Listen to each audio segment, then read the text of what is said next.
Hello, everyone. Welcome to episode 4 of Who on Who, the podcast devoted to the review of Doctor Who DVDs from the classic series released in the United States in no particular order. My name is David Huey. I'm your host, and today I'm joined with special co-host Steve Distasi. Steve, you're there? Hey, David. Hey, How you doing? welcome to the show. It's nice to have you. Thank you very much. I mistakenly referred to Steve as Steve Dye in my last episode, so that's who I was referring to. Steve is someone that I've met on the Podshock forums, is a longtime Doctor Who fan, so I'm very interested in getting his feedback in this particular episode. So we don't have any email. Again, folks, I'm lonely and dying out here alone, so I would love to have some messages sent my way. Any sort of feedback, comments, suggestions, anything. You can email me at doctorwho, that's dr.hoo@charter.net, and would love to get some sort of verification from you that you're out there. Real quick shout out before we begin. I'd like to send a quick thank you to the fine folks at the CIA podcast. That's Cultum and Audio. The guys there, Dave A.C. Cooper, West, Ian, and the rest of the crew were very, very generous in their shout out to me. Said that they listened to a couple of the episodes and enjoyed them, and just gave me a free plug. So I'm returning the favor and pimping their podcast. If you are interested, definitely give them a listen. Again, that's the CIA podcast. You can get some information on them at the Podshock Doctor Who forums. That's www.podshock.net. Go there, look in the forums. You can do a search there for the CIA podcast. I know they broadcast through TalkShoe, so you may be able to go there as well if you're familiar with that application. So anyway, on this episode, we are going to be reviewing Tomb of the Cybermen. So I'm going to get the controls set here on the TARDIS. I got a passenger here, so it may be a little tricky, but we're going back to September 2nd, 1967. All right, Steve, you ready? I'm ready. I'm your companion for this trip. Let's go. All right, hang on. Here we go.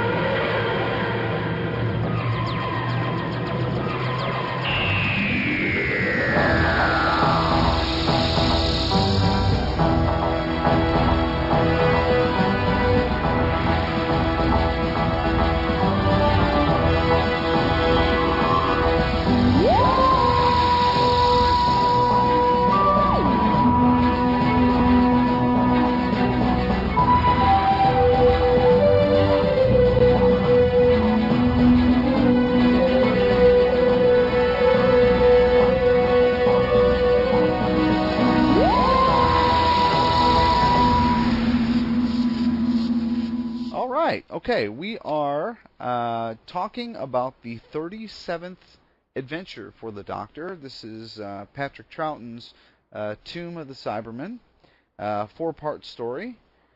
I enjoyed it. In a nutshell, I'm going to go a little deeper here when we start talking, and we're going to try to keep the spoilers to a minimum. But there were a few things to nitpick about. But let's get some of the initial stuff out of the way. This was broadcast in September of 1967. Has the second Doctor and 2 companions, Jamie McCrimmon and Victoria. Is it Westfield? Is that right, Steve? I got Waterfield, actually. Waterfield. Yeah. That's right. I knew I'd know it when I heard it. See, folks, that's just proof right there that David does not write down a lot of show notes. I try to be real careful about doing that, but I keep saying show notes are important. Show prep. It's all about show prep, folks. Yes, it is. Flying by the seat of our pants here. Anyway, so those are our companions for this trip. The Doctor lands on the planet Telos and meets up with an expedition of archaeologists looking to uncover the Tomb of the Cybermen, hence the title. Now, Steve, you've seen this adventure a couple times, haven't you? Oh, sure, yes. And actually, this is one of my favorite Patrick Troughton episodes. I've seen it quite a few times, so I know a lot of bit of the backstory, the history behind the show. But yeah, surely. I mean, I think if you're ever going to start off with a Patrick Troughton classic, this is the one to watch. It's not too lengthy. Where I think like The Invasion, for example, is a really long episode. This is only 4 episodes, and it keeps it to the point. It's direct and it's exciting.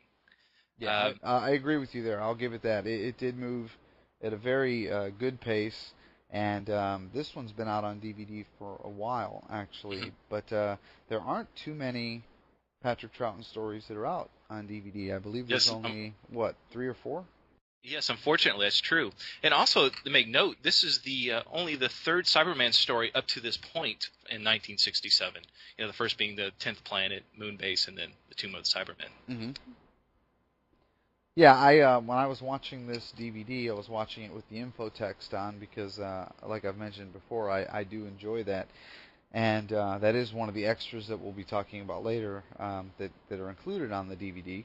But they mentioned Moonbase as a story, and I know that story is not available on DVD, and I believe there's only a couple of chapters that even still exist. Right. But I was intrigued to find out that Jamie was one of the companions in that story because I wasn't sure, just by the way he was acting in this story, I found that he wasn't being what I would consider cautious enough.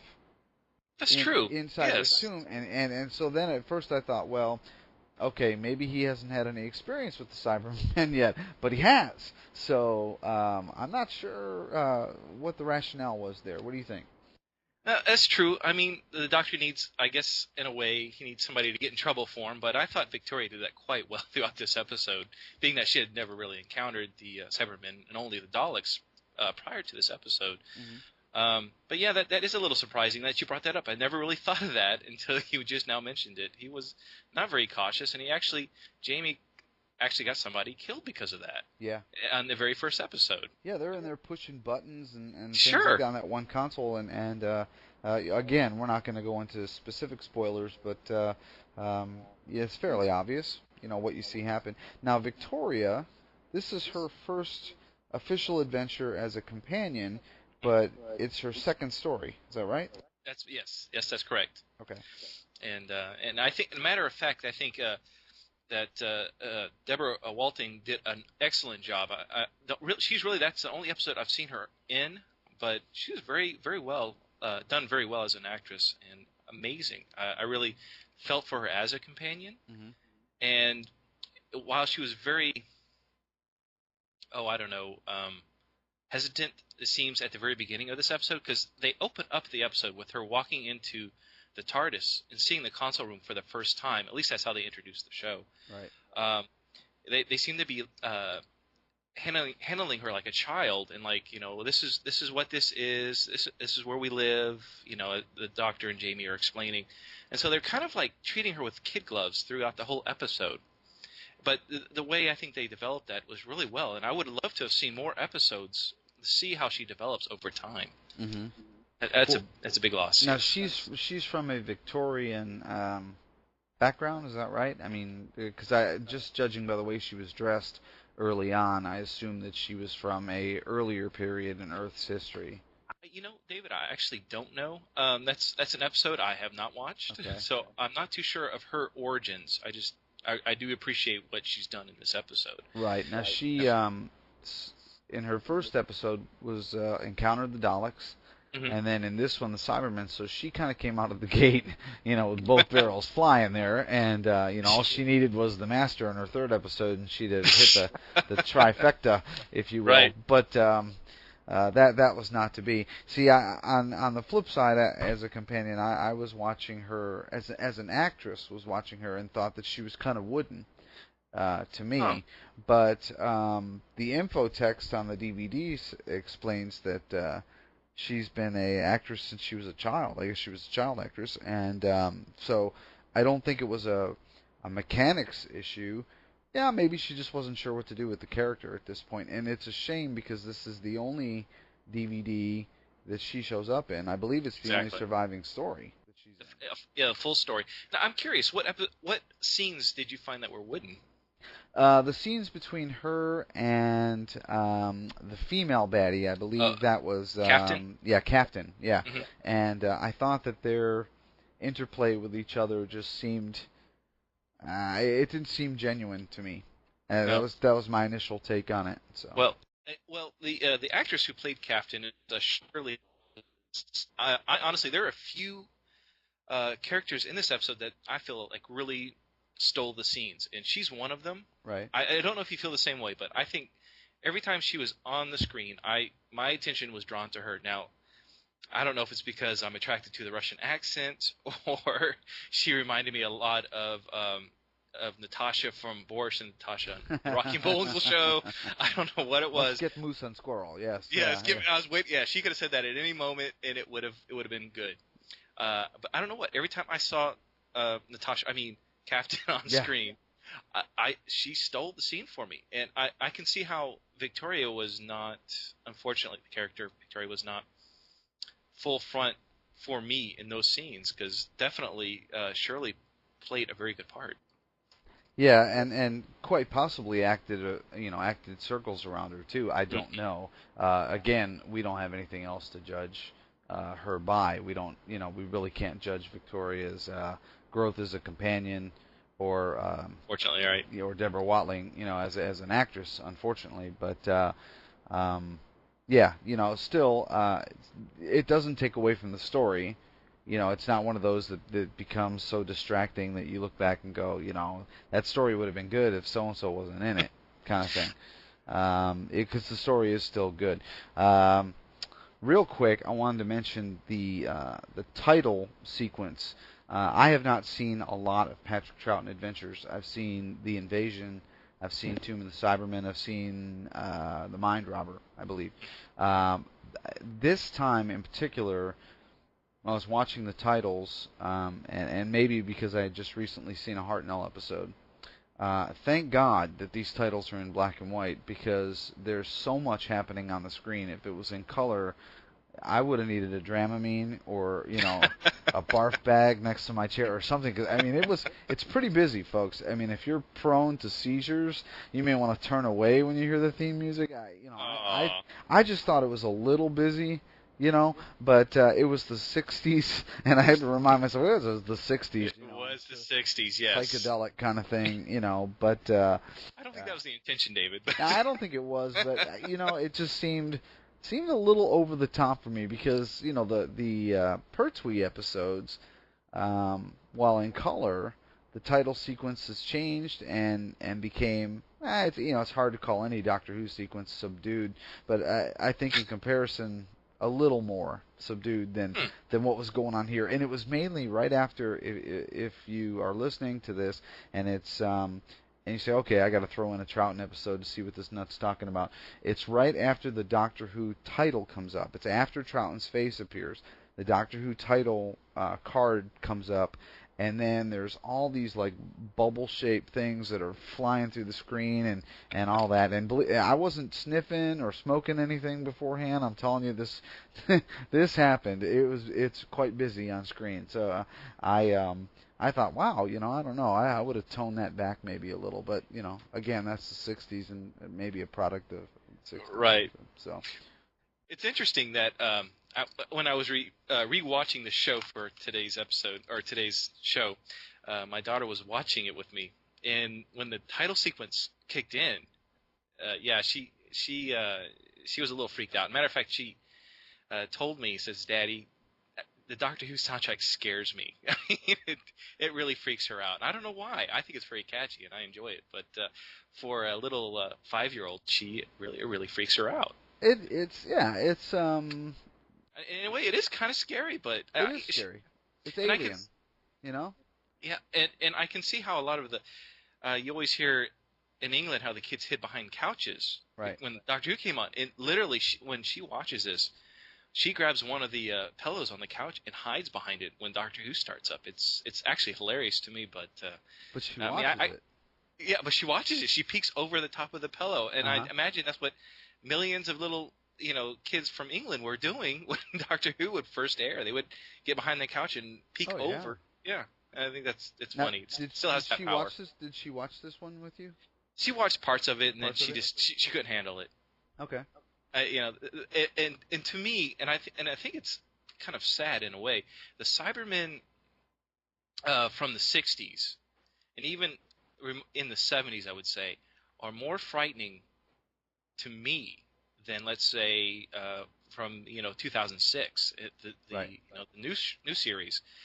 While I think they're interesting, they for some reason they are spooky as heck from the '60s.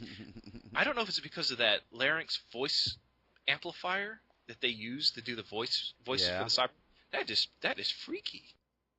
Well, and they seem to be a little more intelligent and less robotic, less Yeah. the current series Cybermen, while they're an alternate universe Cybermen, are Right. all basically their vocabulary is limited to delete, delete, delete, except for Right. the one main guy, and they I find that these Cybermen will talk to each other, or they're all following the right directive, I suppose, but they're more Well, like the Daleks in that I guess they're a little more vocal, they're very creepy, and and they are creepy, yeah. I'm not sure what they're doing. I mean, I know they're using some kind of larynx device that typically is probably used for someone who's had larynx cancer. I'm sure you've heard it. Yeah, It's a little. that's what it sounds like, but actually the Mhm. infotext, this is where the infotext falls in again, Oh, folks. The guy that did all the Cybermen voices was a man named Peter Hawkins. Okay? right. Right, And Peter. he had an appliance that he would put in his mouth, and from what I read, it actually made him nauseous while he was doing this. But he'd put this like mouthpiece in there, and all he had to do was mouth the words, and that that would come out. It would take his. It wasn't he wasn't even actually really trying to speak. The way I understood it, he was just sort of mouthing through the words, and those tones would come out through that. So I don't know, what the Well, real well, purpose of that was or what, but it's a great job either way. well, Peter Hawkins. I mean, he did an amazing job then Yeah. because that to me, Cybermen. I mean, the concept of you're not wanting to be one of them, and two, this is how they talk, and the fluctuation of how Peter was talking. I mean, it was like how you and I are talking now. It's I pause, I stop, I continue. It was like we are talking. Like Hmm. it was going up and down in such an unrhythmic pattern. It made it creepy, and Hmm. and it was amazing. I think he did a great job. I mean, definitely should give him props for coming up with that. Oh yeah, oh yeah. And we'll get into the production values here in a little bit, but this the next thing I wanted to talk about, because you were talking about how spooky the Cybermen were for this era. This is the one that's got the iconic scene where they're tearing out of the plastic, you know, and Oh, and yes. this is the first time, if I understand correctly, that they did this, and now it's become part and parcel to a Cyberman story. They got to break out of something, because that's like their thing, you know. I mean, it's like the Daleks saying exterminate. The Cybermen have to rip through some sheet of plastic or whatever it Some is. saran wrap. Well, if you've ever dealt with saran wrap with leftovers, it can be difficult. Yeah, It can be. I know. You got to be strong. You got to have that cyber strength for sure. But especially those freezer bags, they're brutal. And Tomb of the Cybermen, you know, they they tore through that, and the way they filmed it, and I understand they did it all in one take. And then when they filmed that scene where the Cybermen are breaking out, it is one you can see where it was effective, especially considering we look at this a little tongue in cheek because we've been exposed to CGI, we've been spoiled by everything that we have in our generation. But when this was first being viewed, it had to be, that was definitely hide behind the sofa material. Well, when rewatching this episode, I was really impressed with the prop makers. I've dabbled in making props myself, just as a side hobby, Hmm. and really learned to appreciate what I see on screen. But when you go back and you're going back to 1967, and you're looking at what they've done, it is amazing. I mean, and especially they did it on a shoestring budget. Oh It's yeah. incredible. It's incredible, and I really, you got to applaud those guys that made the props. From the consoles to the tomb itself, just amazing. Folks, speaking of budget, this whole adventure was done, I believe, for £11,000. £11,000, and Wow. that's nothing. I mean, I'm sure, obviously in 1967 dollars, it's a lot more money, but still, if I remember correctly from what I read while I was watching it, it's £11,000, and that didn't strike me as a whole lot. Let's talk about the Cybermats for a minute. Sure. What's your take on them? I'll tell you what. Why don't you Oh, explain to the listeners first what they are? well, Cybermans are they've been described as a couple of things throughout Cyberman history, but it's primarily some people call the pets of the Cybermen. They were primarily used as, I guess, a stealthy way to maneuver around humans or whoever they were going after. The thing that I always found interesting about the Cybermats, and I'm going through my notes, and where is it? There was actually a novel that came out called The Illegal Alien, a Doctor Who novel, and basically described the Cybermats as animals that the Cybermen use the brains of, like cats and birds. Huh. And what I found really fascinating was just recently in 2008 with the Next Doctor episode with David Tennant, Cyber Shades. The 10th Doctor described the cyber shades as being primitive versions of Cybermen using the brains of cats or dogs. Mm-hmm. And so I find that interesting that the Cybermats are a lesser form of a creature that obviously aren't as advanced as the Cyberman itself, but does help them doing whatever their dastardly scheme is. But I do see similarity between Cybermats and Cyber Shades, and I'm wondering if that's where the Cyber Shades are going to continue with the new series, if they're going to be the newer version of Cybermats. Could be.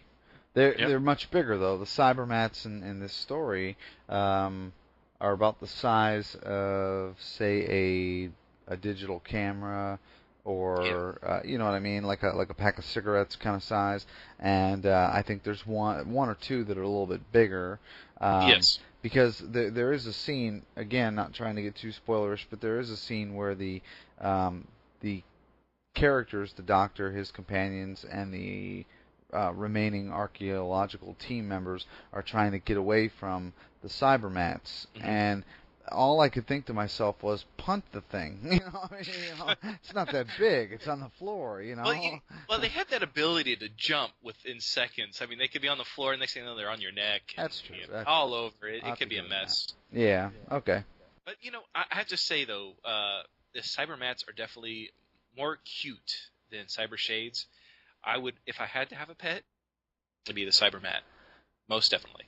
Yeah, I gotta agree with you, and I'm really actually kind of surprised that they never came out with Cybermat toys, because it seemed like a no-brainer to me. I'm watching that and I'm thinking, okay, maybe they didn't have a big Doctor Who toy market back in those days, but that just kind of seemed like a pretty easy thing. Make a plastic replica of it and throw it in a box and sell it. It would make a great mouse for your computer. Obviously. Oh, you know what? That's your next prop building assignment, Steve. There you go. Yeah. Well, no promises. The Cybermat mouse. Yeah, that's a great idea. You hearing that, BBC? There you go. Character options. Get busy. Start working on it. All right, so we have the iconic scene of the Cybermen breaking out of the tomb. The Doctor.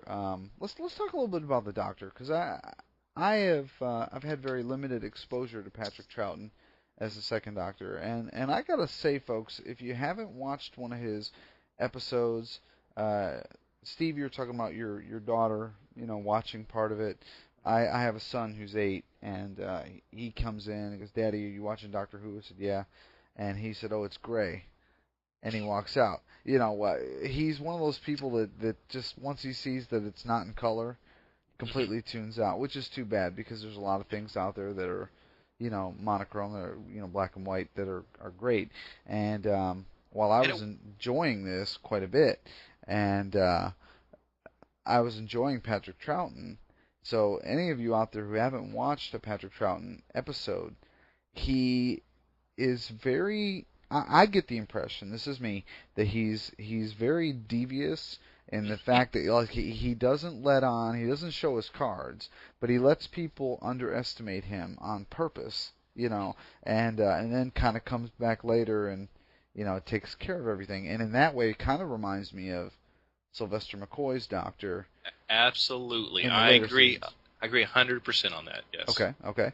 I enjoyed a couple of his little comments, like he solved some sort of math problem, if I remember correctly, and he said, I have my own method, and one of the humans, questions him, and he says, well, Klieg. what is the method? Yeah, and he says, well, I keep my ears open and my mouth shut. Right. And I love that. I thought, oh, okay, this guy's not going to take any guff, and he seemed to enjoy kind of stepping back and watching everything unfold around him, and let people try to figure it out on their own before he's got to step in there and. Yeah, and kind of that Troughton's Doctor, very plotting and scheming. I mean, I completely agree with that. I mean, there was a moment when he was talking to Klieg about symbolic logic, and Klieg is trying to get that main hatch open, and he can't figure it out, and so the Doctor's kind of leading him on, like, and Klieg is entering in whatever code he's entering in on this console. And as Klieg has his back turned, the Doctor hits a button. Oh yeah. And that makes everything accessible. Yeah. So the Doctor's just, he's playing his cards, but like you said, very close to his chest, and just like McCoy would do. I mean, and I often think that McCoy, when he was drawing from his version of the Doctor, that he was thinking of Patrick Troughton, and I think that's a great homage. Definitely. Yeah, I agree with you. And maybe he was. I don't know. I'd love to.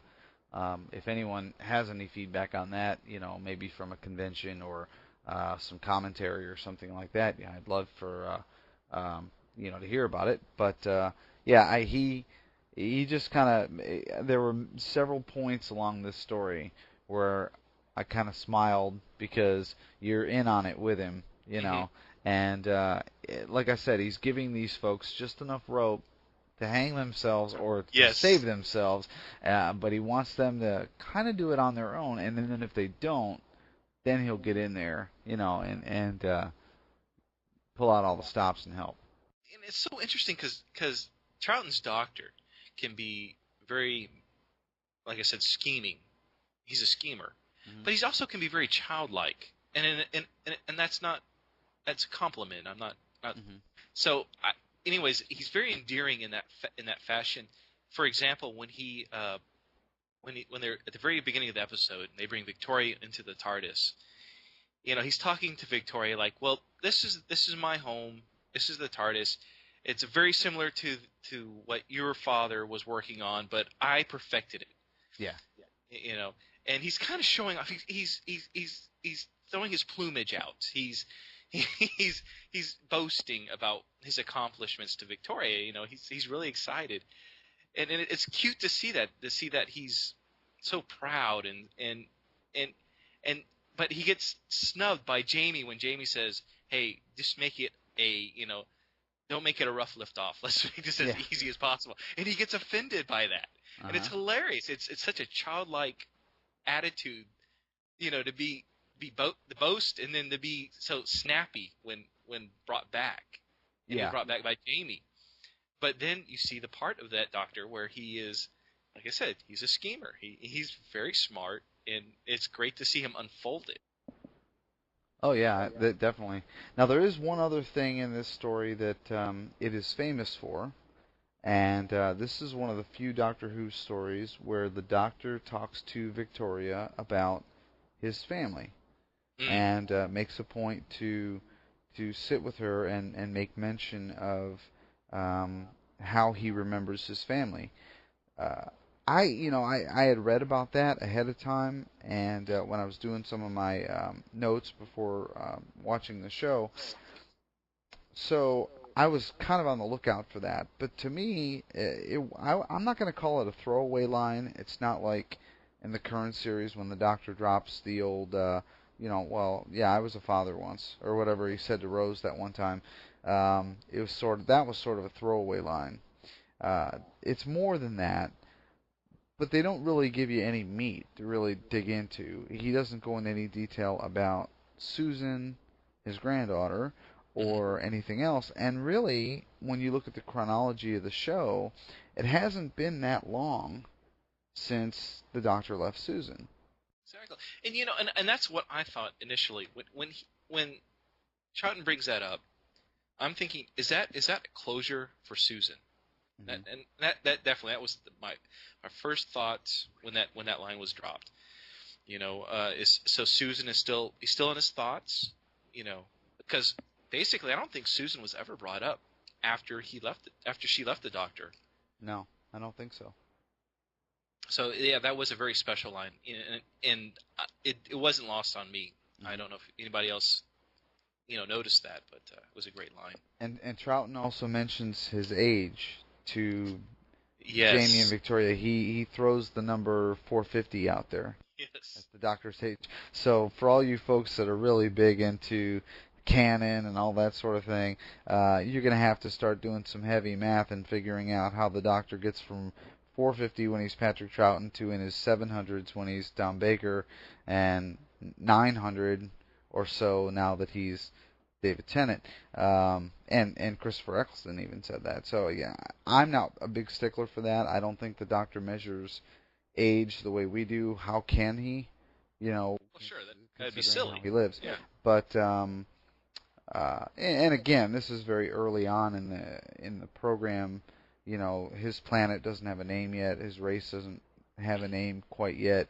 They were sort of making it up as they go along. Well, they weren't sort of. They were making it up as they went along. So you kind of have to give those a little, take it with a grain of salt. Don't you Well, think? like when the Doctor was boasting to Victoria about the TARDIS, he was saying, your father was working on a similar thing, but I perfected this. Well, now we know that the Doctor didn't perfect the TARDIS. That was Gallifrey. That wasn't something that he created, which I think the show originally wanted to do was that the Doctor had made this time machine. But by the time we get with Pertwee and on up, we learn that here we got Gallifrey. They're Time Lords. They all have time ships. So I think you look at that and you got to put that in perspective. Yeah. Definitely, yeah. All right. Well, let's go ahead and move on to the DVD extras here. Unless there's anything else you want to add about the story before we push ahead. Um, no, not really. I mean, I wanted to kind of go into the history of the Cybermen just a little, but Yeah. Go ahead. okay. Let's talk about them. All right. Well, I mean, the first story, with the Cybermen started with the 10th planet, with William Hartnell, and then actually Patrick Troughton had a couple. He had what I think Hit three. three, Mm-hmm. three of those. But pretty muchly the Cybermen were not present in John Pertwee's series. I know that they made a return in Revenge of the Cybermen with the fourth Doctor, Tom Baker. Mm-hmm. And then, of course, we know Earthshot, Five Doctors. The Sixth Doctor actually returns back to Telos in Attack of the Cybermen, which was in '85.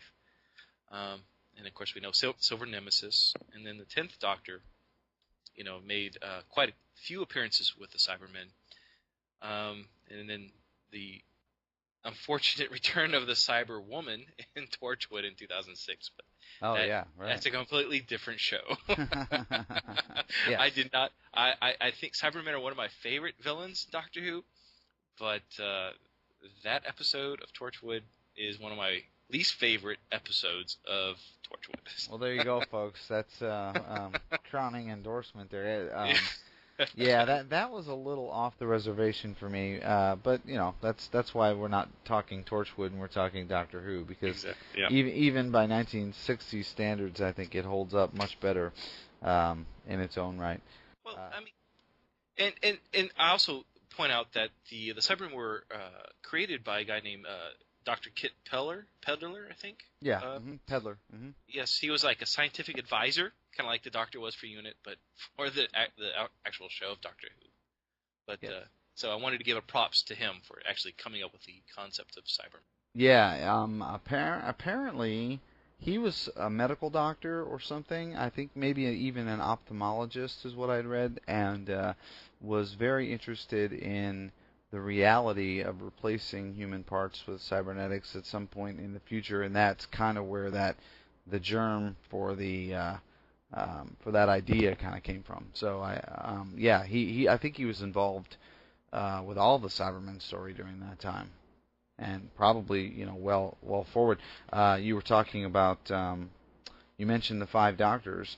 For you trivia nuts out there, the Five Doctors is the first time that we see the Third Doctor come face to face with the Cybermen. That's true. Oh my goodness, yes, that's And true. really the only time. But yeah, that's his only face off with the Cybermen, which um, is too bad because it would have been kind of nice to see he and Unit go up against the Cybermen. What was it? What was the name of the creature that took them out in the Five Doctors? Do you remember that? The Raston robot. That's it. Now, why did that character never come back? Because I don't know. Because well, at first, the first time I saw the Raston robot, we'll have to do a review of the Five Doctors, but that thing just cracked me up. I mean, I couldn't even take it serious. But how it jumped in the air and it was jumping, disappeared. poof, gone. Because it was so fast, is what they explained on the story. And this thing was just lethal. I mean, it took out a whole troop of Cybermen. Nothing flat. Right. But yeah, it was a Raston robot. So. Don't worry. That's awesome. Yeah. Deadlier than gold. Yeah, much deadlier than gold. Nuggets, powder, doesn't matter what it is. All right, well, I'll tell you what, before we go any further, before I get into the DVD extras, give it a rating. What would you give Tomb of the Cybermen? You said it's one of your favorite stories, but out of 5 Cloister Bells, what would you give it? It being a Patrick Troughton episode, and of course we were talking about special effects, how obviously things have not aged well in that factor. Mm-hmm. I still think the storyline is incredible. I am drawn to it. I would give it 5 Cloister Bells myself. Wow. Okay. Yeah. All right. 5 out of 5.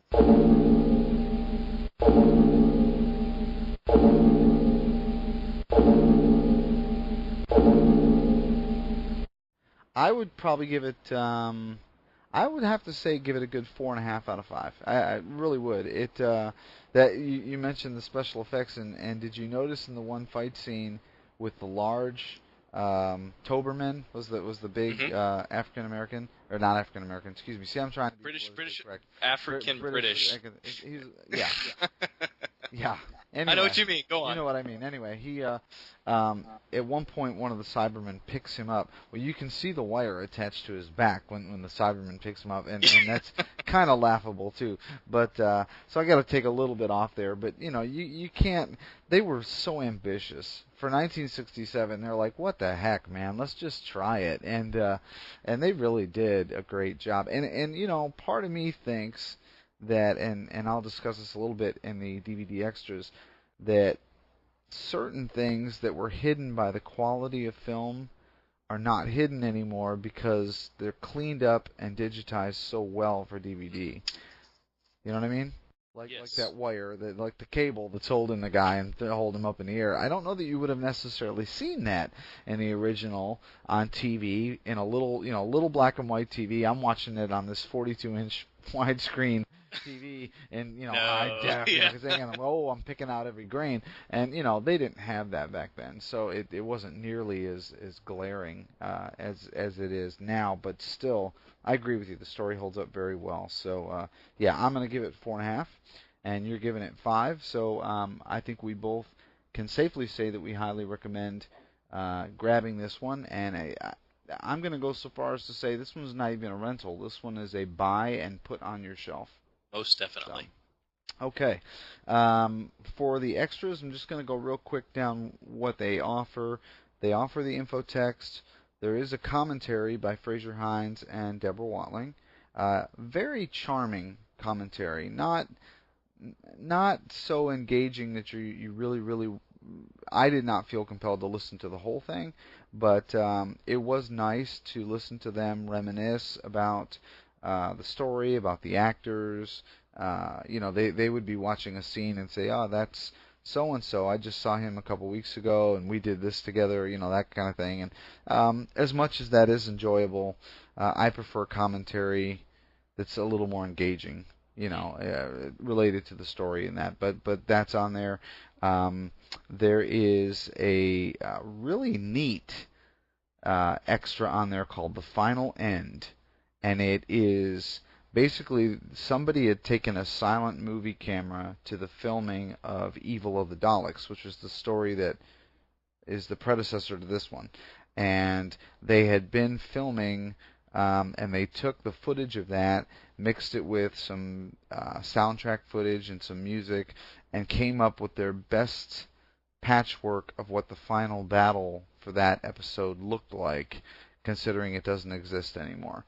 So very cool. I thought that was great. There is also an extra that is a comparison of the original footage that the restoration team had to work with and what it looked like after it was cleaned up.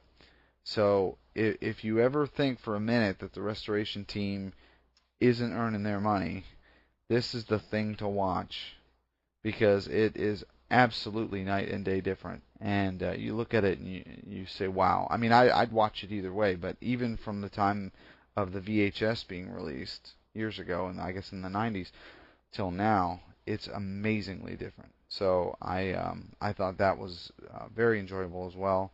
And another extra called Tomb Watch.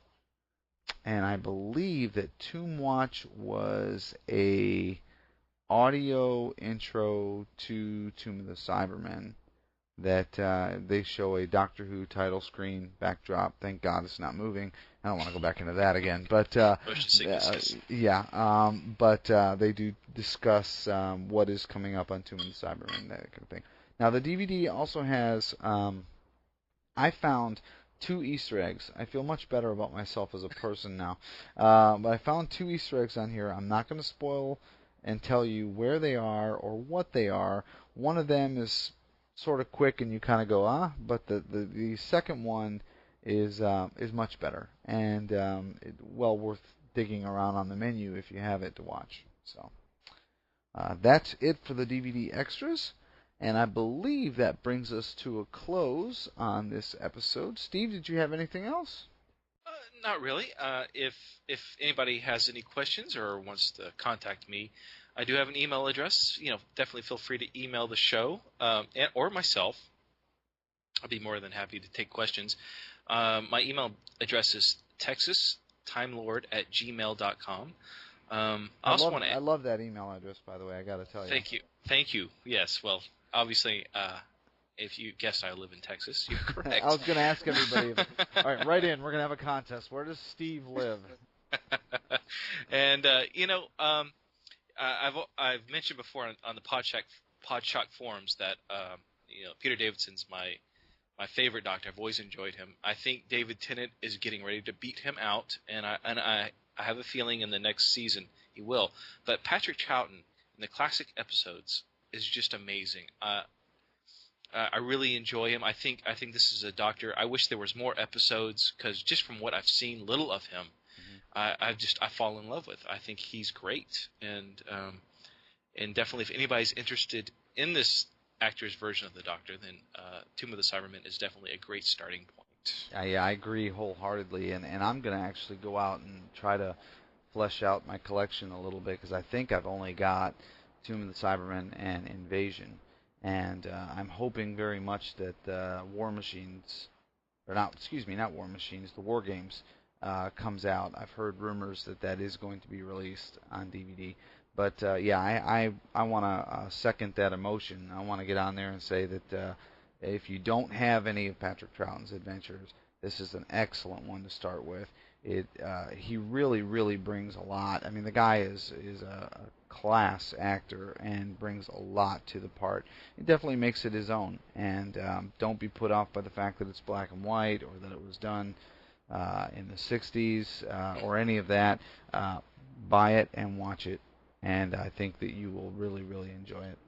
Oh, David, if you don't mind, also I wanted to give I want to shout out to George Robic, who played Captain Hooper in this episode. Uh-huh. And as you and I are both Americans watching a British science fiction show from the 60s, he himself is British, but this is the captain who would come in, who was in charge of fixing the spaceship. Uh-huh. His accent was amazingly horrible. Yes, it was. Yes. It was cringeworthy. It was almost as cringeworthy as the gunfighters from William Hartnell. And being from Texas, I can say that with But all right. Well, I'm scratching gunfighters off my list then of things to watch. Right. But did you know that George actually he portrayed an uncredited character, an Imperial officer in Star Wars Episode 4? No, I did not know that. Interesting. Researching the show, I found that out. Yeah, he's one of the Imperials in episode. I think he's talking to Vader in Star Wars Episode 1, which I now need to rewatch just so I can see him again. Yeah. Now, I think that there are several other actors that crossed over between Star Wars and Doctor Who. I believe there are. So that's going to leave me with a good write-in assignment. I was crying on my wife's shoulder that I wasn't getting any emails, and I know people are listening to the show because I didn't mention this during the opening, but we're up over 140 subscribers. So thank you, all of you, writing in or not. But either way, write me in and let me know who has been on Doctor Who and was also in Star Wars, even if it was just a walk-on part in the cantina. I don't care, and it doesn't matter. Any one of the 6 movies, even though most people would like to forget the first 3. But yeah, write in and let me know. And okay, that brings us to a close. And Steve, I just wanted to say thank you very much. Will you come back? Oh, absolutely, my pleasure. I great. thoroughly enjoyed this. I would love to have you back to talk Doctor Who. We will do that again very soon. Next episode is going to be the Tom Baker Destiny of the Daleks, and I will be reviewing that one. So check back with us when you can. Thank you very much for your time. As always, shoot me an email at drwho, that's dr.hoo@charter.net, and I look forward to hearing from you. Take care now. Bye-bye.